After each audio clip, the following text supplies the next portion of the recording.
Market లో invest చేసి మీ డబ్బులు డబుల్ చేసుకోవాలనుకుంటున్నారా? విజయవాడలో జరిగే సుందరరామిరెడ్డి గారి లైవ్ సెమినార్ కి అటెండ్ అవ్వండి.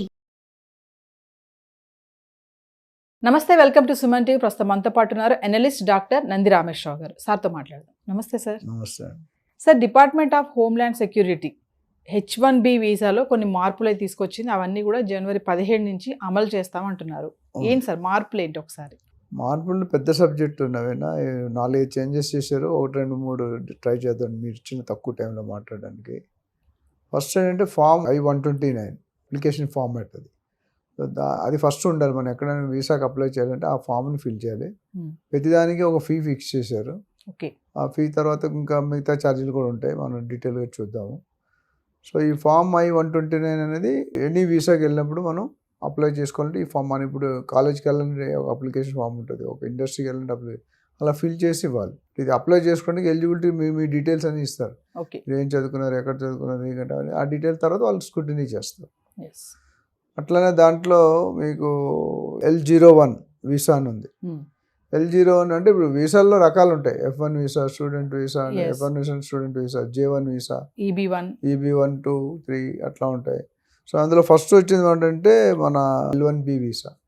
అంటే ఇది ఏంటంటే basically people who are working in multinational companies can send their employees to their native place or the US వెళ్ళినప్పుడు దాన్ని మీరు L1 వీసా, L1B వీసా ఉంటుంది. దానికి ఒక టైం లిమిట్ కూడా ఉంటుంది. 5 years వరకు ఇస్తారు. దాన్ని ఇంకొక 2 years ఎక్స్టెండ్ చేసుకోవచ్చు. అంటే L1B వీసాలో ఎవరంటే ఓన్లీ మల్టీనేషనల్ కంపెనీస్లో పనిచేస్తారు. ఇప్పుడు గూగుల్ ఆఫీస్ ఇక్కడ ఉంటుంది, అక్కడ ఉంటుంది. సో మల్టీనేషనల్ అంటే చాలా రెండింటికంటే ఒకదానికంటే ఎక్కువ 2, 3, 4 దేశాల్లో ఉంటే మల్టీనేషనల్ కంపెనీ. అంటే ఈ కంపెనీ అన్ని అమెరికా, లండన్, ఇండియా, చైనా అన్నిట్లో ఉంటే MNC అయిపోతుంది. ఇండియా ఒక ప్రైవేట్ ఇండియన్ కంపెనీ అంటే ఇండియాలోనే పనిచేస్తారు. సో అది డిఫరెన్స్ ఉంటుంది. ఈ L1B వీసా అనేది 5 yearsకి ఇస్తారు. ఆ స్క్రూటినీ అయిన తర్వాత మీరు అన్నీ కరెక్ట్ ఉంటాయి. ఇచ్చిన తర్వాత దానికి కావాలంటే ఇంకొక 2 సంవత్సరాలు ఎక్స్టెండ్ చేసుకోవచ్చు. సో టోటల్గా you can get visa for 7 years. దాని తర్వాత వాళ్ళు తిరిగి వచ్చేయాలి. అది L1B వీసా. అంటే ఇది basically people are working in multinational. So దీనికి ప్రొసీజర్ ఏముందంటే ఇప్పుడు ఫీ స్ట్రక్చర్ ఉంటుంది అక్కడ. USCIS అని మీకు చెప్పాను ఇందాక. USCIS, United states citizenship and immigration services. ఆ ప్రకారం దానికి $460 ఈ పర్టికులర్ L1B వీసా అంటే పేమెంట్ పర్టికులర్స్ అంటే USCIS దానికి $460 కట్టాలి అమౌంట్. అట్లనే ఫ్రాడ్ ప్రివెన్షన్ అని ఉంది. ఫ్రాడ్ ప్రివెన్షన్ అంటే మీరు చెక్ చేసి ఇప్పుడు HR చెక్ ఉంటుంది మనకి, దానికి మీకు ఫీజు ఉంటుంది, $500 ఉంటుంది. అట్లనే మీకు వీసా అప్లికేషన్ ఉంటుంది, $190. అటార్నీ ఫీ ఉంటుంది, $500 to $5,000 to $25,000 వేరీ అవుతుంది. అటార్నీ అనేది depending on the position, power, country. ఇది దీని తాలూకా ఫీ స్ట్రక్చర్. అట్లానే నెక్స్ట్ వచ్చేసరికి మీకు O1 వీసా అని ఉంది. O1 వీసా అంటే ఓవర్ ఎక్స్పర్ట్స్. అంటే O1 అంటే అర్థం అంటే ఎవరైతే ఎక్స్పర్ట్స్ ఉంటారు కదా, ప్రొఫెషనల్స్ ఉంటారు. ఇప్పుడు మనకి లాయర్స్ కానీ, డాక్టర్స్ కానీ, సైంటిస్ట్ కానీ, రీసెర్చ్ కానీ వీళ్ళందరికీ ఇచ్చే వీసాని మీకు O1 వీసా అంటారు. అది సైన్స్లో కావచ్చు, బిజినెస్లో కావచ్చు, ఫైనాన్షియల్లో కావచ్చు.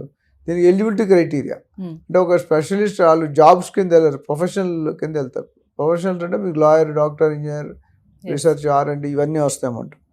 దాంట్లో మీకు USCIS ఫామ్ $129, $530. ఇందాక USCIS అన్నాం కదా, దీనికి కూడా అదే ఫామ్లో $530. అట్లనే ప్రీమియం ప్రాసెసింగ్ ఫీ అని 2,000. అంటే ఎవరికైతే అర్జెంట్ కావాలి, ఆప్షన్ లేదు. ప్రీమియం ప్రాసెసింగ్ ఫీ అంటే $2,500.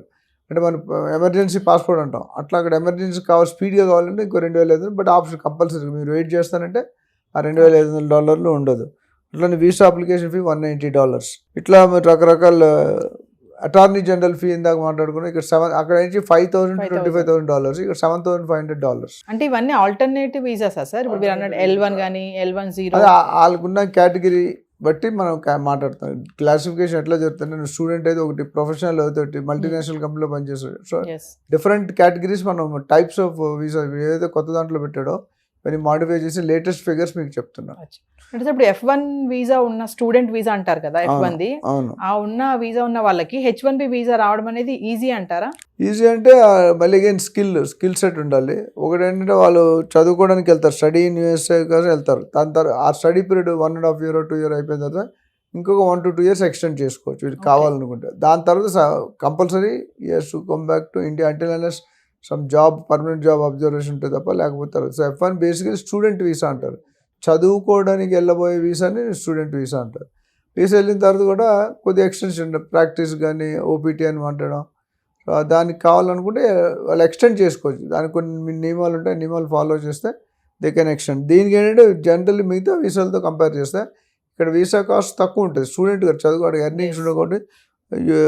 సర్వీస్ అని ఒకటి ఉంది $350, వీసా అప్లికేషన్ $185. ఇంతే. ఇందాక 4 హెడ్డింగ్లు చూసాం, అటార్నీ, వీసా, USCIS. ఇక్కడ అలా లేదు. స్టూడెంట్ కాబట్టి చాలా సింపుల్గా చేశారు. ఎంత మొత్తం $350 ప్లస్ $185 పెడితే వాళ్ళకి వీసా వచ్చే అవకాశం ఉంది. అలాగే మీరు చూసుకుంటే J1 వీసా అని ఉంది. J1 వీసా అంటే overseas students to visit USA, overseas students to visit USA for exchange program. అంటే అది ఎగ్జాక్ట్లీ స్టడీ అన్నాము, ఒక సర్టిఫికేట్ ప్రోగ్రామ్ ఎట్లుంటే ఎక్స్చేంజ్ ప్రోగ్రామ్ అంటే అక్కడ నుండి ఇక్కడ interchange from one country to USA, other country to India to USA, China to USA, Japan to USA, దాన్ని అంటారు. సో దీని ఏంటంటే బేసికల్గా you can opt for research or academic. నేను లాస్ట్ టైం మనం మాట్లాడుకున్నాం, స్టూడెంట్స్ యూనివర్సిటీ క్యాంపస్లోనే పనిచేయాలి అండ్ నాన్ అకాడమిక్ ఉంటుంది. సో ఇక్కడ రీసెర్చ్ అంటే రీసెర్చ్ ప్రొఫెసర్స్ కింద అసిస్టెంట్లుగా పనిచేస్తారు. అకాడమిక్ అంటే టీచింగ్లో ఉంటారు. సో రెండు కూడా అప్లికబుల్లే. దీనికి కూడా డాలర్ ఫీ ఏంటంటే సర్వీస్ 1 అని ఉంటుంది, $220. అంటే వీసా అప్లికేషన్ $160. అంటే మీరు చూసుకుంటే ఫస్ట్ దానికి సెకండ్ దానికి మొత్తం 4 రకాలు మాట్లాడుకున్నాం. L1B, J1, O1, F1. So 4 నా ఒక స్టూడెంట్స్ మాట్లాడుతున్నాం, రీసెర్చ్ మాట్లాడుతున్నాం, ఒక ప్రొఫెషనల్ రీసెర్చ్ అసిస్టెంట్ వేరు, ప్రొఫెషనల్ వేరు. ఇవన్నీ చూసుకుంటే ఈ మార్పుల వల్ల ఇదే గుడ్ న్యూస్ అంటున్నారు. ఒక విధంగా గుడ్ న్యూసే. సో ఇండియన్స్ వాళ్ళు పంపాలనుకోవటం ఒక స్టెప్ అయితే, ఇన్వైట్ చేయడం కూడా మళ్ళీ సన్నాహాలు చేస్తున్నారు. They are saying outside మనం పంపించేస్తాం అంటాం. మరి పంపిస్తాం, మన పనులు ఎలా అవుతారో వాళ్ళు బ్యాక్ ఆఫ్ ది మైండ్ మీరు అడిగారు కదా, ఆ బ్యాక్ ఆఫ్ మైండ్ డౌట్ ఉంది. ఇది వెళ్ళిపోతే ఈ గ్యాప్స్ని ఎలా భర్తీ చేస్తాం. సో ఇవి టైప్స్ ఆఫ్ వీసాస్. అంటే సార్ H1B వీసా వాళ్ళకి అంటే ట్రబుల్స్ ఎదురవుతాయి అంటే ఏం చెప్తారు సార్ ఈ టైంలో? ట్రబుల్స్ అనేది ఎదురవుతుందండి. ఎందుకంటే ట్రబుల్స్ అంటే 100% కాదు, 50% కాదు. ఎవరికైతే illegal entry, fake entry, skill లేకుండా దొంగ సర్టిఫికేట్, ఫేక్ సర్టిఫికేట్ చూపించి వెళ్ళిన వాళ్ళకి డెఫినెట్గా ఇబ్బందులు ఉంటాయి. బట్ నాకు తెలిసిన అనాలిసిస్లో చూసుకుంటే ఇండియా పర్సంటేజ్ చాలా తక్కువ ఉంది ఆ ఇల్లీగల్ ఎంట్రీస్లో. అదొక బెనిఫిట్. అండ్ ఇప్పుడు కొన్ని చేంజెస్ చేశారు కదా, లాటరీ సిస్టమ్ అని, చైల్డ్ బర్త్ అని. ఆ లాటరీ సిస్టంలో ఏంటంటే ఒక డిసడ్వాంటేజ్, గెలిస్తే అడ్వాంటేజ్. అంటే మీరు సెలెక్ట్ అయితే 1:4లో ఉంటుంది. అంటే మీరు 100 మంది అప్లికేషన్ ఇస్తారు, 25 మంది సెలెక్ట్ అవుతారు.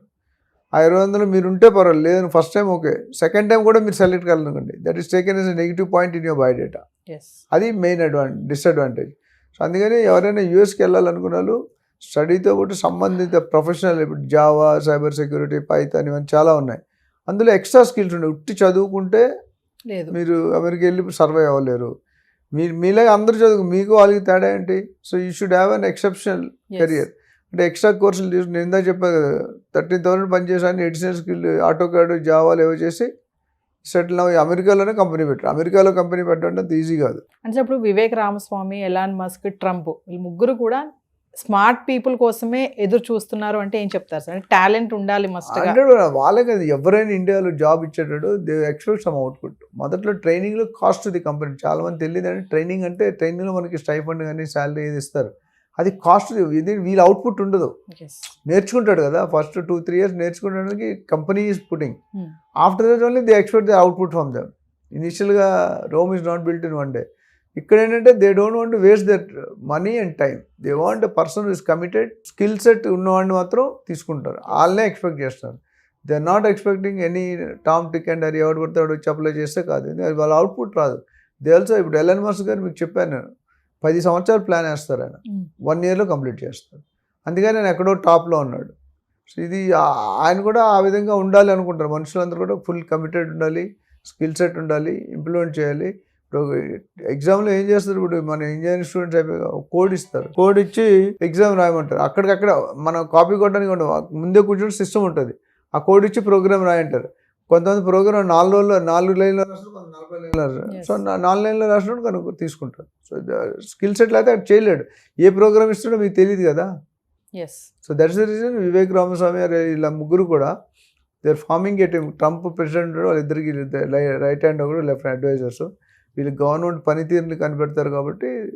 So definitely skilled people have no problem, but unskilled people may have into problem. అంటే ఒక విషయం చెప్పండి సార్, అంటే ఫైనల్గా ఇప్పుడు ఈ H1B వీసాలో మార్పులు వస్తున్నాయి కదా, దీని కారణము అంటే ఓనర్కి ఎంప్లాయీకి రిలేషన్ బాగుండాలి అనే దాని మీదేనా సార్?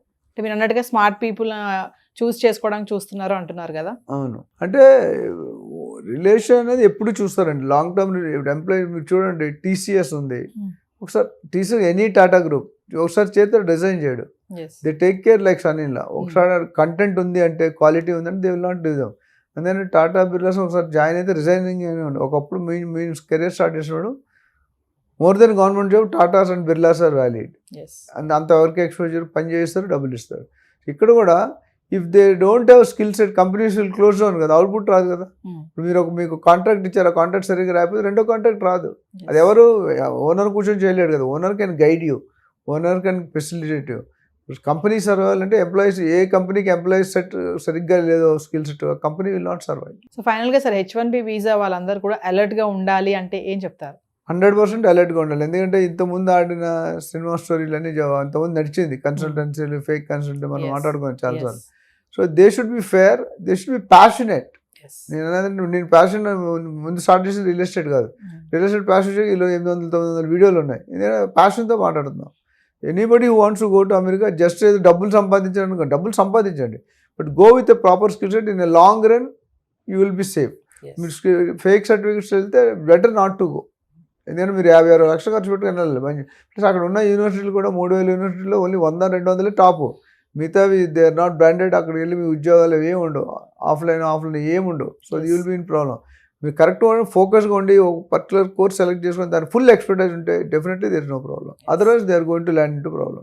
Thank you sir.